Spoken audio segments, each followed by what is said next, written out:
Hi అండి, welcome back to my channel చిట్టల్లి 143.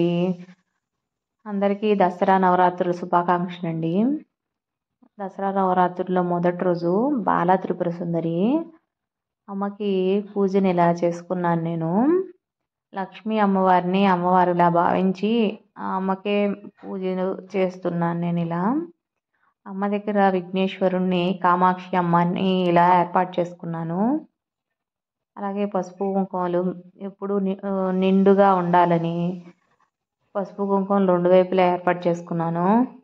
అలాగే రెండు వైపులా ఏనుగుల్ని ఇలా ఏర్పాటు చేసుకున్నాను. కలశాన్ని కూడా పెట్టుకున్నాను ఇలా. ఇంకా యాలుకలని, అలాగే కాయిన్స్ని, ఇంకా చిట్టి గాజులను కూడా అమ్మ దగ్గర పెట్టుకున్నాను. మొదటి రోజు అమ్మ బాలా త్రిపుర సుందరి కాబట్టి అమ్మకి ప్రసాదంలా కట్టె పొంగల్ని సమర్పించాను. అష్టోత్తరములు చదువుకున్నాను. అలాగే కనకదుర్గ అమ్మవారి రూపంగా భావించి కుంకుమార్చన చేశాను నిమ్మకాయకి. చివరికి అమ్మకి తాంబూలం సమర్పించి, ధూపాన్ని సమర్పించి హారతినిచ్చేసుకున్నాను. నా మొదటి రోజు పూజ అయితే ఇలా జరిగింది. ఇలాంటి మరెన్నో వీడియోస్ కోసం నా ఛానల్ని సబ్స్క్రైబ్ చేసుకోండి. Thank you for